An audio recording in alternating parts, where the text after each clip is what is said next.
नांदेडमध्ये मराठा आंदोलनाला गालबोट, पोलिसांकडून मारहाण केल्याचा आरोप। मनोज जरांगे पाटील यांच्या उपोषणाच्या समर्थनार्थ सकल मराठा समाजातर्फे आज नांदेड बंदची हाक देण्यात आली होती। या आंदोलनादरम्यान भाग्यनगर पोलिसांनी मारहाण केल्याचा आरोप मराठा आंदोलकांनी केला आहे। छत्रपती चौकात दखल बंद ठेवण्याचे आवाहन करत असताना पोलिसांनी 2 मराठा आंदोलकांना मारहाण केली।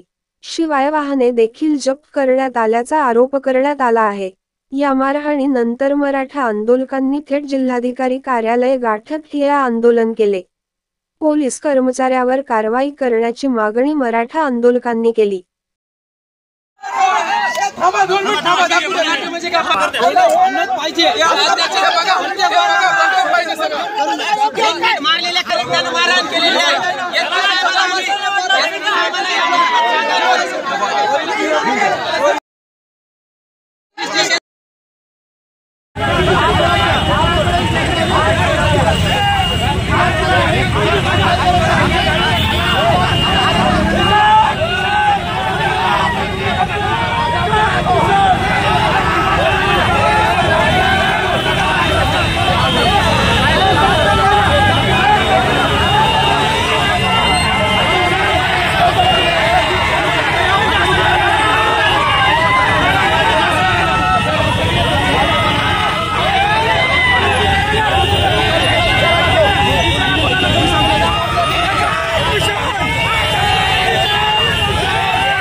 वडतकर साहेबांनी आदेश दिलेला आहे।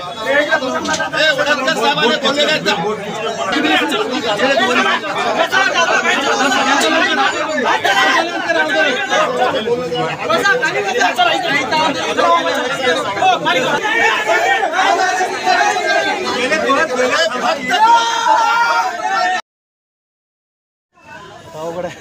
आता उघड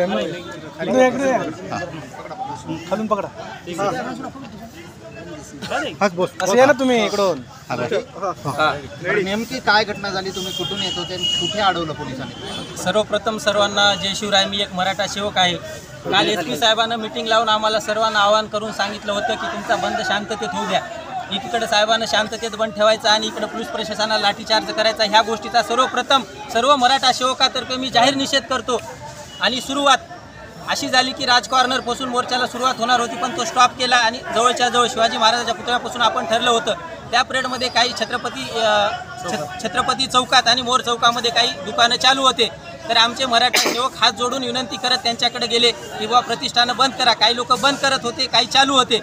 तेवढ्यामध्ये भाग्यनगर पोलीस स्टेशनची गाडी आली आणि मुसळे कर्मचारी, नाव घेतोय मी, मुसळे नावाचा कर्मचारी आला। त्यानं डायरेक्ट लाठी काढली गाडीतून आणि सपासप पोरायला मारायला लाठीचार्ज सुरू केला।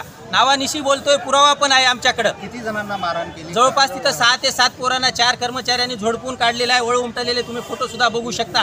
आणि आमच्या 10 ते 12 मोर चौकामध्ये गाड्या पडलेल्या आहेत, त्यांच्या चाब्या त्या कर्मचाऱ्यांना काढून दिल्या।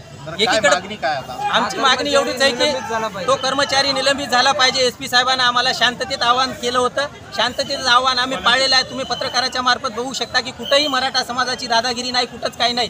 पूर्ण आव्हान शांततेत आहे. आता ते दुसरे कुठे आहे?